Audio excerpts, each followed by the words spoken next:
This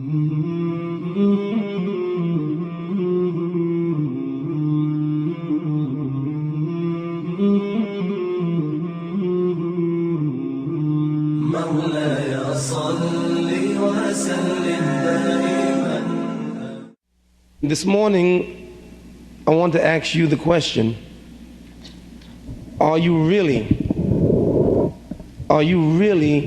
ready for death? Death is something that people don't want to talk about. And Allah's my witness, there is not one day that goes by that I don't think about death. Not a day. I think about death every day. And in fact, I want you, as the Prophet Muhammad sallallahu alaihi wasallam said, for us to always constantly think about that reminder of death. You may ask the question, why? Let's first deal with facts. Every 2 seconds, think about it. 9 babies are born in this earth, and 3 people die. In 1 year, on an average, 50 million people will die. I look around at this audience is relatively young. How many of you are 20 years or older? Raise your hand. Raise them up. Was your hand raised? I didn't know, whether he reached 20. You might be surprised to learn that from your birth, 20 years ago, 21 years ago, if 20, from the time that you were born, over 1 billion people have died. That means that every day you live, you're that closer to the grave. And the thing that's incumbent upon us to understand is that we have no guarantees. The question is, are you prepared for death? Last year, you know by now, most of you, that the most precious thing to me, my flower, my daughter, Basma Wahaj, died at the young age of just short of her 20th birthday.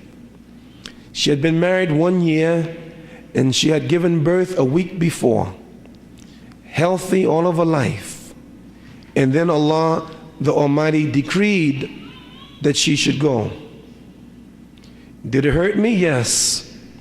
The greatest gift to me, that daughter, a good Muslim. Many of you young sisters know her, or some of you know her, a good Muslim. But yet, I am reminded in the Quran, تبارك الذي بيده الملك وهو على كل شيء قدير الذي خلق الموت والحياة ليبلوكم أيكم أحسن عملا. Glory be to him in whose hands is the dominions of the heavens and the earth, and he, Allah, created death and life to test you, who's best in conduct. So the purpose of life is to be tested by Allah, and death to be tested by Allah. You, if you live long enough, will lose a loved one.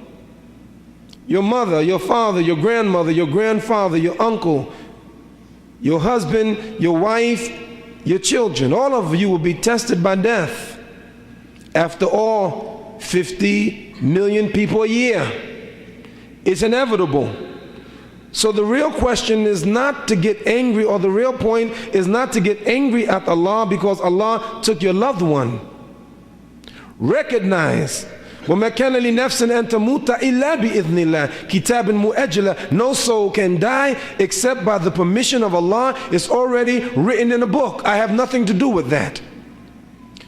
We try our best to live the best life that we can live. Eat good food. Stay away from the haram. But even if you eat the most healthy of food, you exercise and you run and you jog and you do all of that, yet there's no guarantee that your life would be extended. We're here but by grace of Allah. تناديني فدعيني أماه دعيني، لتبكي دموعك يا أمي عن دربي لا لن تثنيني. حور العين تناديني فدعيني أماه دعيني، لتبكي دموعك يا أمي